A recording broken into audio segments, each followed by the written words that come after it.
కానీ ఈసారి గవర్నర్ గారి ప్రసంగం చాలా పేలవంగా ఉంది. ప్రభుత్వం తన విజన్ ను ఆవిష్కరించలేకపోయిందని మాత్రం చెప్పక తప్పదు. ఎందుకంటే హామీల అమలు గురించి ఎంతో ఆశగా ఎదురు చూస్తున్నటువంటి ప్రజలకు గవర్నర్ గారి ప్రసంగం తీవ్రమైనటువంటి నిరాశను మిగిల్చిందని చెప్పక తప్పదు. ఎందుకంటే గ్యారంటీల్లో ఇవాళ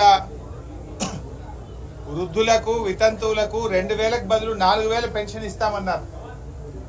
దాని గురించి ఏదైనా గవర్నర్ గారి ప్రసంగంలో ఉంటుందేమో అని ఆశగా ఎదురు చూసినటువంటి ఆసరా పెన్షన్దారులకు నిరాశ మిగిల్చింది గవర్నర్ గారి ప్రసంగం. మహాలక్ష్మి కింద మహిళలకు 2500 రూపాయలు ఇస్తామని చెప్పి ఎన్నికల మేనిఫెస్టోలో చెప్పిన ఈ ప్రభుత్వం గవర్నర్ గారి ప్రసంగంలో మహిళలకు 2500 రూపాయలు ఎప్పటి నుంచి ఇస్తారో చెప్పకపోవడం వల్ల మహిళలకు తీవ్రమైనటువంటి నిరాశ కలిగింది. రైతాంగానికి మేము రాగానే వడ్లకు అన్ని పంటలకు 500 రూపాయల బోనస్ ఇస్తామని చెప్పినటువంటి ఈ పార్టీ మరి గవర్నర్ ప్రసంగంలో రైతులకు బోనస్ ఇచ్చే విషయంలో ఒక మాట కూడా చెప్పకపోవడం వల్ల రైతులకు తీవ్రమైనటువంటి నిరాశ కలిగింది. ఇవాళ గవర్నర్ గారి ప్రసంగం రాష్ట్ర ప్రజలకు భవిష్యత్తు మీద విశ్వాసం కల్పించలేకపోయిందని మాత్రం చెప్పక తప్పదు. ఇవాళ ఆ ప్రసంగంలో గ్రామాల గురించి కానీ పట్టణాల అభివృద్ధి గురించి కానీ ఒక మాట కూడా పల్లెల గురించి పట్టణాల గురించి చెప్పలేదు. సంక్షేమం గురించి చాలా తక్కువ ప్రస్తావన, అంటే పేద ప్రజల సంక్షేమం గురించి వారు మేనిఫెస్టోలో ఇచ్చిన అంశాల గురించి ఎక్కడ కూడా చెప్పలేదు.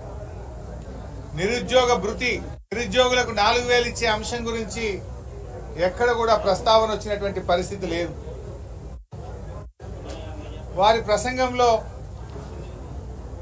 ఇవాళ ప్రజాభవన్ గా ప్రగతి భవన్ ను మార్చాం అని గొప్పగా చెప్పే ప్రయత్నం చేశారు. ప్రజావాణి కార్యక్రమాన్ని బాగా చేస్తున్నామన్నారు. ఇవాళ ప్రజావాణి తుస్సుమన్నది. ప్రజావాణి వాళ్ళ మేనిఫెస్టోలో ఏం చెప్పారు? ముఖ్యమంత్రి గారు స్వయంగా ప్రతిరోజు ప్రజల నుంచి విజ్ఞప్తులు స్వీకరిస్తారు అని చెప్పారు. ఒక్కరోజు మాత్రమే ముఖ్యమంత్రి గారు పోయి ప్రజల నుంచి విజ్ఞప్తులు స్వీకరించారు. రెండవ రోజు నుంచి మానేసినారు. తర్వాత అదే ప్రజావానికి రోజుకొక మంత్రి గారు వెళ్తారు అన్నారు. 3-4 రోజులు మంత్రులు పోయినరు. తర్వాత ఆ ప్రజావానికి మంత్రులు పోవడం కూడా బంద్ అయిపోయింది.